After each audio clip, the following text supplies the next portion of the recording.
মেম সাহেব, কইতেছিলাম এই জায়গায় কি আপন নামের কেউ কাম করে? আপনি কি আপন স্যারের কথা বলছেন? হ তাই ম্যাডাম, আপনি আপন রে স্যার কয়ে ডাকতেছেন কে? আরে উনি তো আমাদের এই কোম্পানির মালিক, আমাদের বস। তো স্যারকে তো স্যারই বলবো, তাই না? হ্যাঁ, কি কইতেছেন মেম সাহেব? আপনি এত বড় কোম্পানির মালিক, আপনাকে বস? খুব ভালো লাগতেছে মেম সাহেব, আমার সত্যি কথা কইলাম, আমার খুব ভালো লাগতেছে। কিন্তু আপনি কে?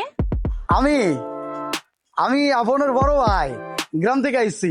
কিছু মনে করবেন না, আপনি স্যারের বড় ভাই মানে আপনার আর স্যারের মধ্যে কত পার্থক্য। হ, তা ঠিক কইছেন, পার্থক্য তো একটু আছেই, একটু না, বিশাল বড় পার্থক্য আছে। আমি তো গ্রাম থেকে আইছি ম্যাম সাহেব, আর আপনি তো আপনাকে বস, আপনাকে স্যার।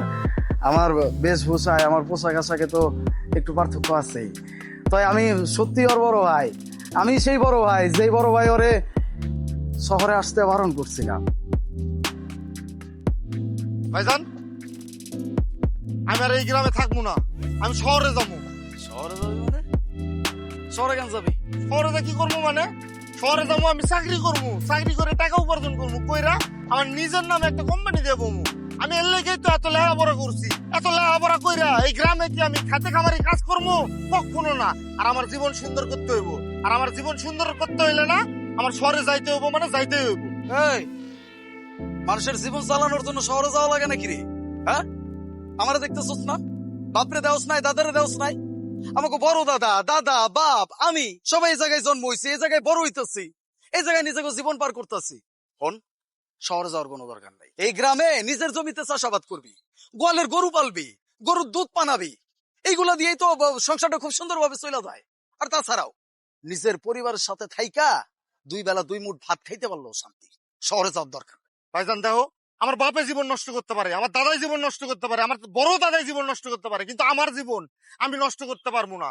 আমি এতগুলা লেখাপড়া শিখছি কি লেগা?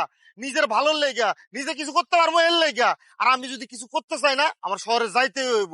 আমি তোমগুলো এনে পইরা আমার জীবনটা নষ্ট করতে পারবো না। আমি শহরে যামু মানে যামুই। অনেক শিক্ষিত হয়ে গেছস না, খুব বড় হয়ে গেছস। তরে কইছি তুই শহরে যাইতে পারবি না মানে যাইতে পারবি না। আর যদি এই শহরের কথা তুই আরেকবার কইছস, তোর লগে আমার কোনো সম্পর্ক নাই। হয়েছে কি ম্যাডাম, ছোটবেলার থেকেই গ্রামে বড় হয়েছি তো। আর তাছাড়াও আজীবন হইনাইছি আমার বড় দাদা, আমার দাদা, নিজের চোখে দেখছি আমার বাপ, সবাই ওই গ্রামেই জন্ম হইছে, ওই গ্রামেই বড় হইছে, ওই গ্রামেই জীবন কাটাইছে, ইনকাম করছে, আবার ওই গ্রামেই মরে গেছে। আমি সবসময় ভাবতাম যে এটাই মনে হয় আমাকে জীবন। এই গ্রামের বাইরে আসলে কোনো কিছু নাই, শহরে গিয়া করার মতো কিছু নাই। এই জন্য আমার ভাইটারে আমি বারণ করছিলাম, তো আমার ভাই তো আমার কোনো কথা শুনে নাই। নিজের ইচ্ছা মতো পরিশ্রম করার জন্য, নিজের অবস্থান তৈরি করার জন্য শহরে চলে আইছিল। আর দেখেন আজকে আমার ভাই কত বড় একজন মানুষ। আমার ভাই যে ভালো আছে এটা যে আমি শুনছি, এতে আমার হয়েছে। আমি যাই ম্যাডাম, সালাম। একটু দাঁড়ান, আপনি এত দূর পর্যন্ত আসছেন, আপনার ভাইয়ের সাথে দেখা করে যান। অফিসের ভিতরে চলুন। না ম্যাডাম, আমার ভাইয়ের সামনে খাটানোর মতো সাহস আমার কুলাইব না ম্যাডাম। আমি তো ওরে বারণ করছিলাম, ওর গায়ে পর্যন্ত হাত তুলছিলাম। যাক, আমার আমার কোনো আফসোস নাই। আমি এখন গর্বে বুক ফুলায়া সবার সামনে কইতে পারুম আমার ভাই মস্ত বড় অফিসার হইছে, আমার ভাই এখন মস্ত বড় কোম্পানির মালিক। এর থেকে বেশি আর কিছু লাগবো না আমার। দোয়া করি আমার ভাই লেগে। আমি যাই ম্যাডাম। ভাইয়া, এত দূরে আসছো, আমার অফিসের সামনে আসছো, ছোট ভাইয়ের সাথে দেখা না করে চলে যাবা? তরে দেখতে একদম সাহেবের মতো লাগতেছে, খুব ভালো লাগতেছে। আমি আজকে অনেক খুশি রে ভাই, অনেক খুশি। তুই আজকে কত বড় একটা কোম্পানির মালিক,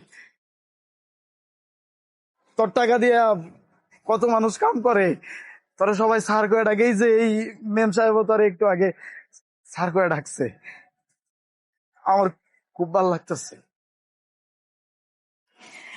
অবশেষে তুই প্রমাণ কইরাই দিলি না, নিচের বাইরে ভুল প্রমাণ করলি।